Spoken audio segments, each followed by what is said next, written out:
Good day everyone, War Never Changes here.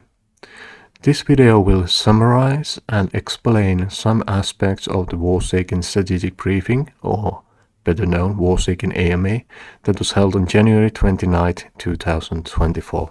For those with limited time, I have these summaries I wrote Warsaken Discord here up at the start of the video. You can simply pause the video and read them. They more or less cover everything I will cover on this video, albeit they do not have the explanations I will cover on each of these topics. I would like to mention that all the updates here, besides the shop ones, will be coming on the next or following update and are not yet live. That said, let's get to the first image. Warsaken account will be integrating different social media logins for easier login methods. They will also be automatically synchronized between devices, so if you logged, let's say, with Discord using your PC and Twitch using your mobile device, you do not have to wait for synchronizing, they will be automatically be synchronized. You can still, of course, log with the blockchain-related wallets. However, everyone needs to have one authentication services account tied to the account, even if they have a blockchain wallet. So for example, you could have an Anchor wallet and a Google login. Those two will tie in and identify your account. Once you log in to your Warsaken account, you will be created a player profile. This is similar to the current page you get if you go to Warsaken Cards website or app and check your profile, with the difference that this one will have a name identifier, which you can change to whatever you want. The example image will have Brandon C. Adams here, which is the main developer of Warsaken, as well as unique number, which can be used to identify you in the Warsaken platform, and you can add people to your friend list using this number. Unique identifiers is a thing that will be appearing a lot in Warsaken. I do not have a slide for this, but Brandon mentioned that all the NFT cards in Warsaken have now been or are processed to be updated so that they have a very unique identifier that persists on any blockchain platform. He did say that he is not promising they will go multi-chain, but they did not have that capability before, and they have been working to do that, which is why the next developer cycle, which is the in-game experience and experience reward, has been delayed on development, but it's the next one that will be happening before they move their focuses on Warsaken standard. What this essentially means is that people have been asking for multi-chain. So now they can do that if they decide to do that. They have been tied to Wax entirely so far, but now they can take different paths if a situation demands it and transfer NFTs along those paths so people do not lose their assets if they, let's say, decide to post on somewhere else in future. But as I said, they didn't mention anything about this. I'm merely mentioning what this means. This also allows them to create what he called Warsaken Wallet, which is meant for people who are not interested in NFTs. Basically, when they add the free-to-try and free-to-play features for people, as well as the subscription model, which allows you to use all the basic cards, they will create a wallet for rewards and gameplay NFTs for those people. Of course, this does not apply to people who basically have their own wallets. It's merely a way to ease the ride for those who are not familiar with the NFT environment once they start to push to more casual gaming crowds when it comes to NFT space. Next thing Brandon spoke about was the changes to new gatekeeper cards.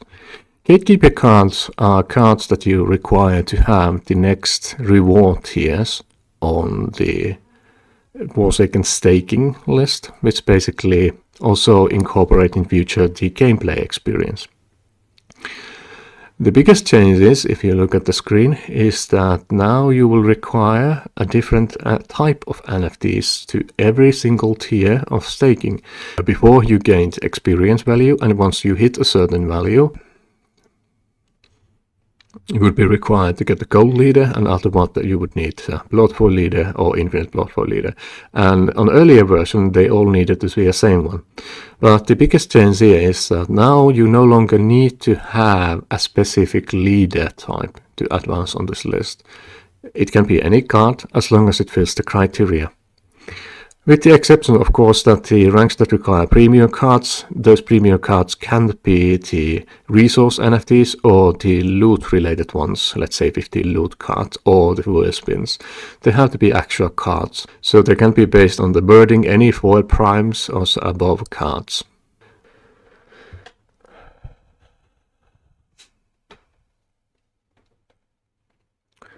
Let's return back to the topic of the leaders.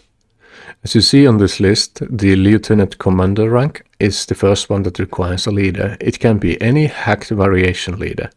Above that, the new leader requirements are Smoked No leader, 24k gold leader, Thermal Ash leader, Blood Foil leader, Blood Foil Infinite leader, or Blood Foil Decadent leader. Those are the last highest ranks.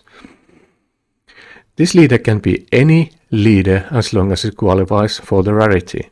So for example, you could have, let's say, Hacked Ace, Smoked No Avati, Gold leader Volkov, and Thermal Ash Riker from the set 2, and you would qualify for each of those ranks. However, you do have to have a leader of those rarities in your wallet for you to qualify.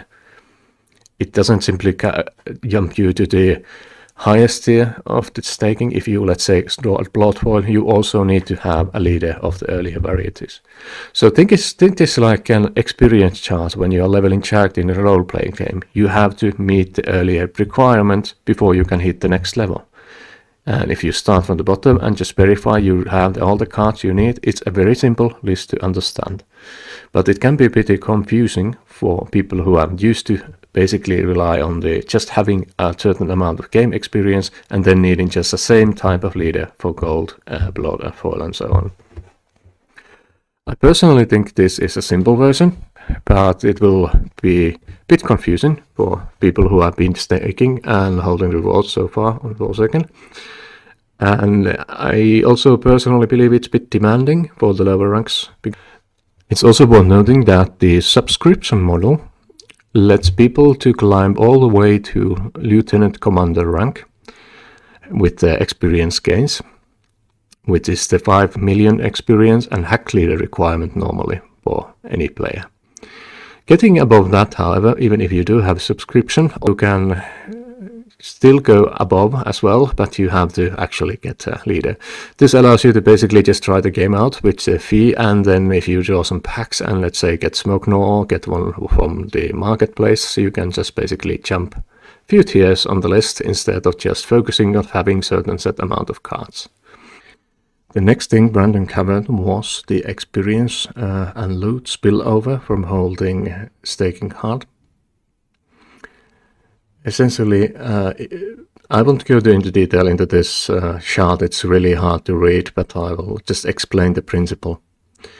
From the earlier list, if you, let's say, hold a gold leader card, and then also held 2 copies of Smoke Noir card, which was the earlier requirement, meaning that you have a multitude of gatekeeper cards of lower tier, and you earn experience that goes above your current maximum value.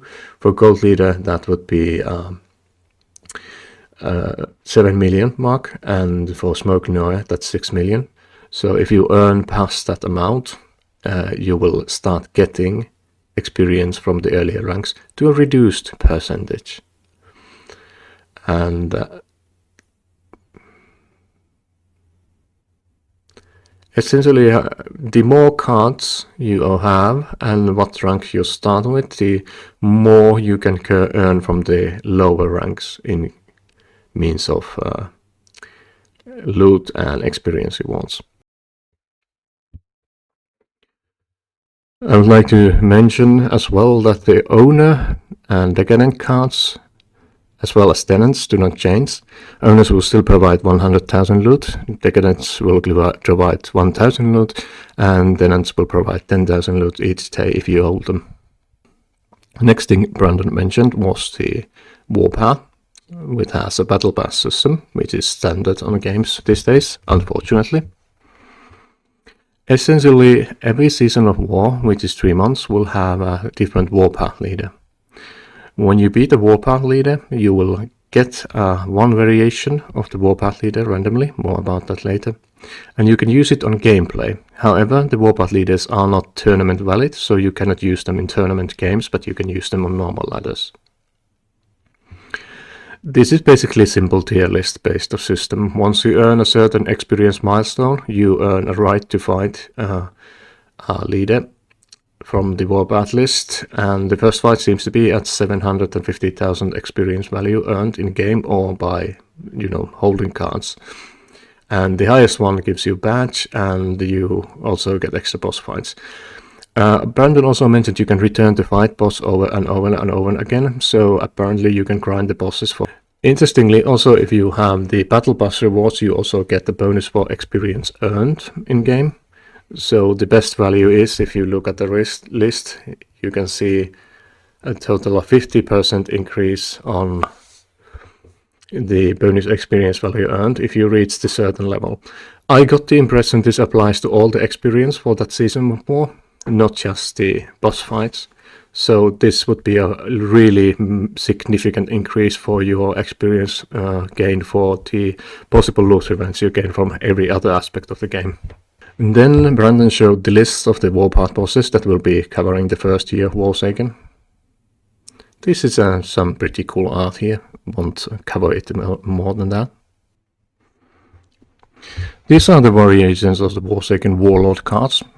When you beat a Warlord, you can get one of these cards variations randomly from the boss fight. Additionally, all cards in the game will have these variations of them added on the Warsaken wheel spins, and you are unable to get them from anywhere else but that portion of the game. As far as I understood, you cannot get the Warlord leaders from the spins before you actually own one. So those are not included on that list. However, these variations here will be available for everything else that will be happening once they add it on the spins. Remember, these are not yet during the time of this video on spins, which is the 31st January currently. So keep that date in mind if you are looking at this video later than this. These might be in the spins. Check Warsaken Discord for details. But for now, if you aim for these variations, do not use your spins. Some other stuff is also coming to the Warsaken spin system, mostly in music, some unique card sleeves and other things. The most fun part here is the Pink Tutu card, which is a penalty card, and the main developer basically said that agreed, not said, that if they are delayed on Warsaken Standard, he will wear a pink dress, and they kind of meant with, how would I say, compromise of making it a card sleeve instead of actual image on the internet. Less traumatizing for children, I'd say. One thing that is online now and available to everyone is the shop.warsaken.com. Here you can buy different Warsaken merchandise, but I would like to warn everyone that this is currently online only for the people from the United States. If you are international buyer, you have to unfortunately use a friend as proxy to buy stuff if you want them. And this includes a lot of things like on-demand cards, but I will cover those in a bit later, as I'm currently trying to go through this in order of the things mentioned. There's plenty of stuff here. I recommend checking it out, and the links also at the bottom have some interesting things like the Warsaken AI in there, which I will cover in a bit. Let's get back to in-client things. This is also something that will come later, and it's only related to Warsaken Standard. Brandon mentioned there are new analytics which allow you to basically check out and see what kind of things you have in your deck. This variation is specifically made for visual people. For example, he mentioned that if you look at this page, you immediately know that your deck mostly has army units of tank type, and they rely on blitz mechanics, which means doing damage to units. So you can instantly see what type of cards and what kind of play style you have in your deck. So if you don't necessarily even have to go through your deck, you can just take a look at this if you forgot what your deck has, and you get the idea, okay, I'm blitzing through enemy units with tanks. Next thing covered was the season gamer score or game score. The Warlord section covered that there will be different seasons of war, namely 4 seasons of war every season, each duration of 3 months. And every season there will be a rank ladder. And what you see in front of you is the formula that will be used to count your rank on that ladder. It does include your total game experience, which might be a problematic for some people, me included, but we have to remember that game experience is a lot less in value than your actual collection experience. Let me show you an example. If we take a look at my collection and check the experience values, you see that my highest experience value card, Therma As Requido Ace, is worth 500,000 staking experience, but it's only worth 2,000 game experience. So the game experience side of things is a lot smaller than people think on various cards, so it doesn't factor in much. Essentially what I counted, I'm gonna put my calculator up here. Essentially what I counted is that I have 10 million experience. There we go. If I divide it by the amount of experience Therma As gives, do remember this is not exact science. This is probably not the way they count it, but that's how I count it. It gives me number 20, and if I multiply it by the 2,000, the game experience that the card gives, that would give me 40,000 game experience. And I have to multiply it by 0.000, oh, that's an extra 0, I think, it was 3 zeros. Then I will multiply it by 0.005 and hit on. I will only get 200 game experience from my entire collection for 10 million. So 200 for 10 million. That basically factors in for less than one single game win. So while it does seem a bit well heavy, it's actually not. It's you'd have to have hundreds of millions worth of cards to basically count multiple wins towards your gamer score. So this is surprisingly fair, if I understood it correctly. There's possibility I didn't understand it correctly, and my apologies if I didn't. While we are on the topic of gamer score, there is the alliance system that is also coming in future. How it works is simple. This is the alliance user interface which you have if you aren't or are in alliance. And if you own an owner tenant or homeland card, you can basically host an alliance. Home alliance cards are new cards. They are minted to 100 and they provide 1000 loot a day, like the Decadent Leaders. The cards you have here as the Patience of Founding basically apparently affect slightly what you can and can't do with your alliance. You can of course add people to alliances like you would normally in games. Alliances also have their own score systems. Basically people playing for alliance will be contributing score towards alliance, and the highest ranked alliances will be getting rewards at the end of season, and those rewards will be split between the contributors of this alliance.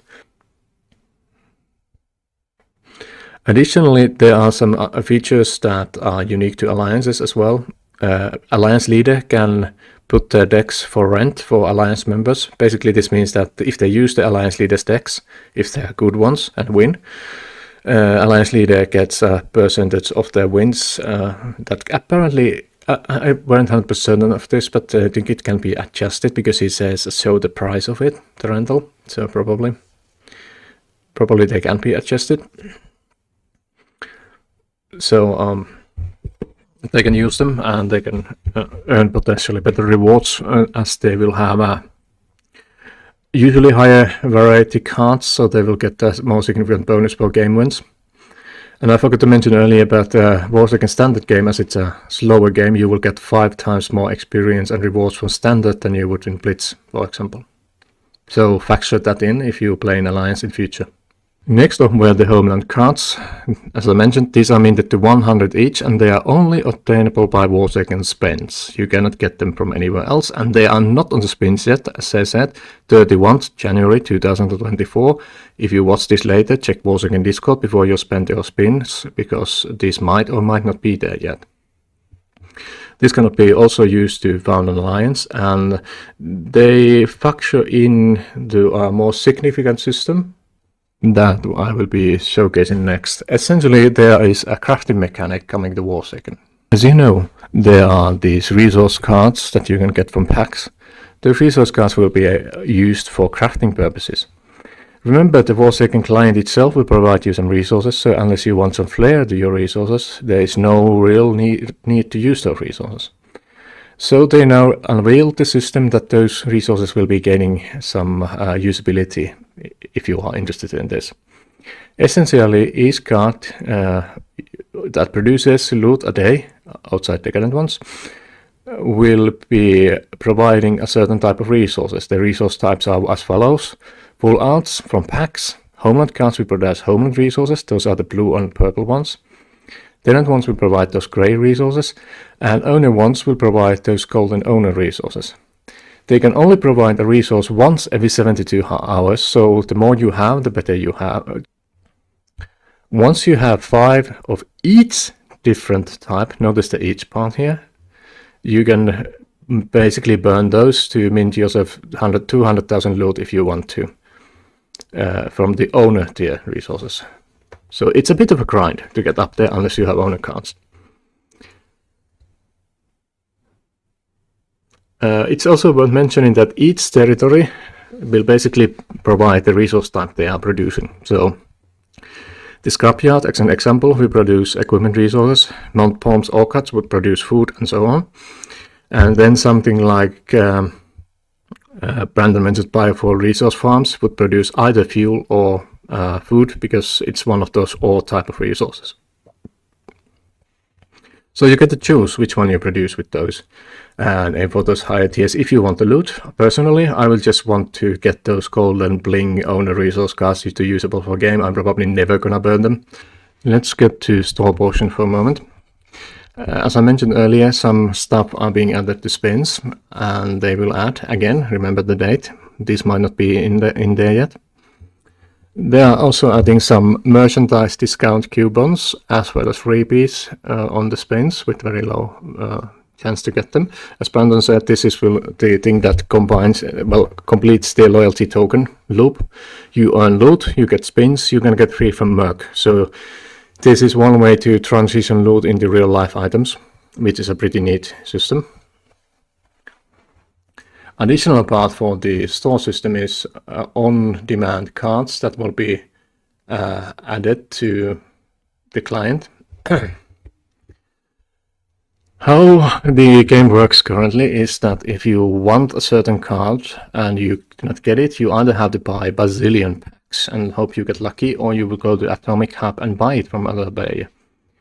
You can now buy on-demand pack cards of that type, basically from the Warsaken website, and these are unlimited, but here is a catch. You do not get the rare ones, you can't get golds, you cannot get bloods, you cannot get smokes, you cannot get thermal ashes and so on from these variations. It's just that if someone is not selling something on Marketplace, which is currently pretty much the case since set 2 cards aren't sold in Marketplace that often, you can go here and buy a specific card, or notice it says on-demand prints. It's not just digital sign. Here is the card section. Ta-da! On-demand cards of each set. Now how this works is, I believe the price was 99 cents for each card, currently only for United States. You can actually get these in physical copies. This is something they decided to do because the Kickstarter system has been relying on production in China and shipping, and they had some issues. People know they are not small issues because it's almost a year delay. So they finally picked the option that is more expensive but more readily available, which is producing this stuff on the United States, essentially. And you can get stuff here, both digital and physical, I believe. Basically, you just get them shipped to you if you want the physical cards, or if you want them as a digital version, you can also do that. There's also other stuff here. As you notice, they put the sold out on the Genesis Conflict set because you can only get this from the Kickstarter. But you can get something else. You can get physical posters. You can get all the game-related stuff counters. There is just preset matchups for different players. The leaders, which basically has a full deck in them. You can play against them. There's the couple set and everything else here. Now there's something that people have also asked bazillion times, me included, which is the ability to buy the digital cards packs with USDs. The option is here now. And I believe they are taking those from the wax pool, so they are not putting extra stuff out there. It's the same thing, they just have allocated a portion of it for the digital sales part. And currently this seems to be half off, like is to... No, it's not the situation on the wax side, now that I think about it. It's not cheaper to buy them with USD at the moment. So you can get those cards digitally, and it's basically as simple as just clicking the buy on demand prints. Additional thing worth noting about the Warpath cards is that once you beat the Warlord, you get a code. If you want to, you can go to the Warsaken store and essentially mint a physical copy of that card for your physical collection for the price of $4.99. And the default price is $499 because, to quote Brandon, and the particular Prince of Warsaken developers humor, it goes as follows. If someone is willing to pay $500 for this card, they will sell it to them. But for those that earn the cards on the Warpath and want to just add them to their physical collection, they believe the $4.99 is a decent enough price.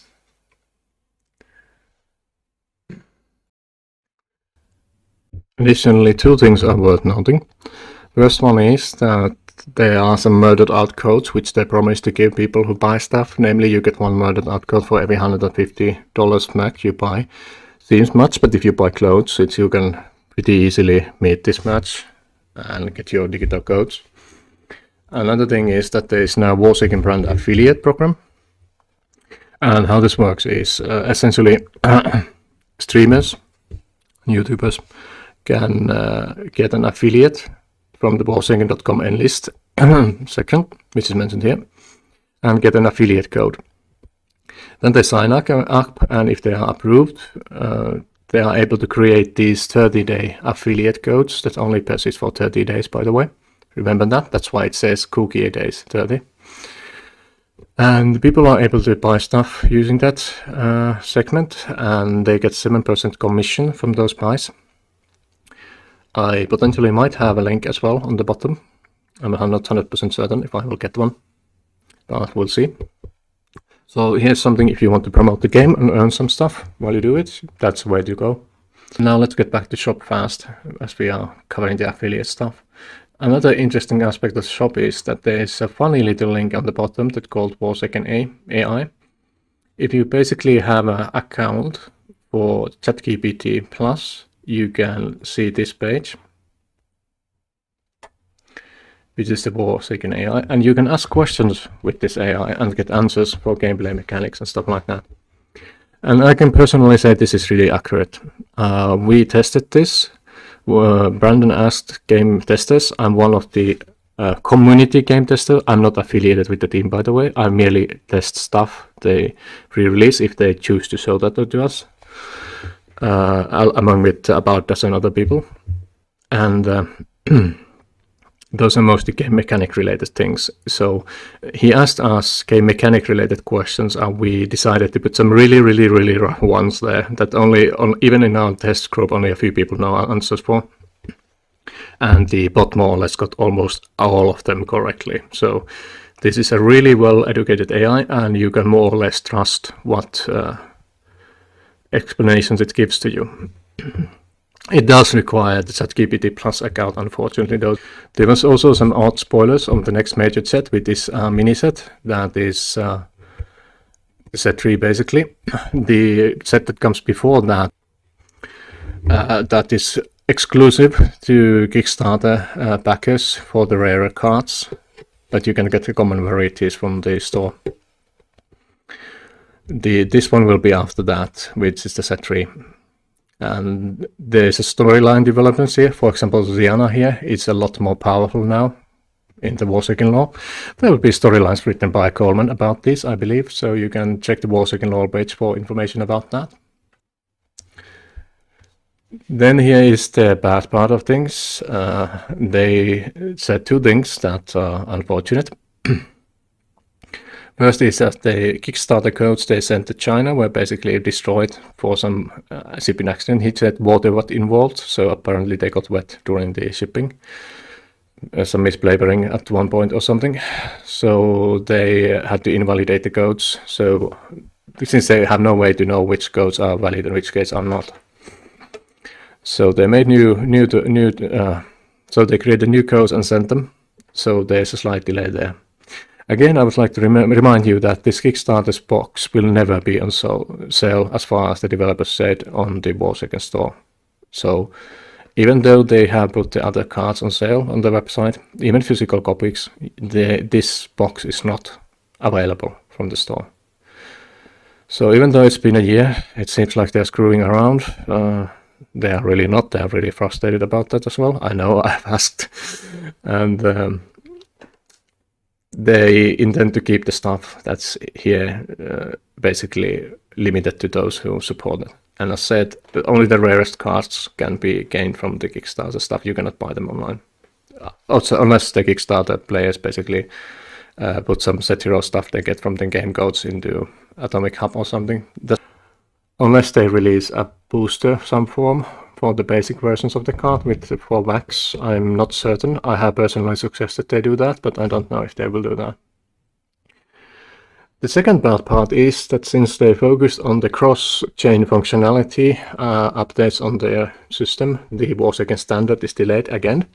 There was no estimation for that, but considering the set 3 is set for the end of the year, I presume we should be getting some form of test client by the end of the year, at least. I hope earlier. I sincerely wish by summer. I really want to play standard online outside using the desktop version. Sorry, not desktop, the Tabletopia version. Which, by the way, good news. The Tabletopia draft table is live. It's limited to only 6 different packs and 12 leaders, but you can now play draft on Tabletopia if you want. Hit me online if you want to play draft. I'm gladly gonna teach you. Personal opinions on the AMA. I think it's on positive side. I can understand, considering Blockchain has had some price issues lately, why they would want to transition multi-chain potentially in the future. I said they didn't promise that yet, but they built the functionality. That delaying standard, however, is really bummer for me, because I would love to play that game digitally. It's really complex. It's easy to forget things if you do it manually. I'm a bit conflicted about them releasing the option to print physical cards before the Kickstarter's boxes actually land. That's a bit of a bad thing, but I'm happy they make it so that all the best stuff is limited to the Kickstarter boxes and you cannot get them other way around. That's, how would I say, decent of them. Besides that, it feels a bit, you know. As for the on-demand cards, that will significantly affect the prices on marketplaces, depending on what rarities you can get for those cards. Brandon said you cannot get the rarer cards, so I believe they are full arts or stuff like that, so probably price of those will be cheaper on the on-demand store than it would actually be normally. The ability to buy packs for USD is really good one. We have been asking for that for like 2 years. So finally got it done. So that's a massive update. Let's see what else. The system to simplify, I'd say simplify the experience gain ladder is a good change in my view, but it's also a harsh change because it's going to be really difficult for newbie players to get up on that ladder. they need to invest a lot of time to playing the game and get a lot of stuff bought to get the loot rewards. Considering currently loot packs cost 100,000 loot, it's gonna be a long road for them to actually get any rewards. While they can of course buy stuff online, loot as well, but still it feels a bit too rough. But I have to see it in action. It's too early to just give any opinion on that. They have a lot more information about that than I do.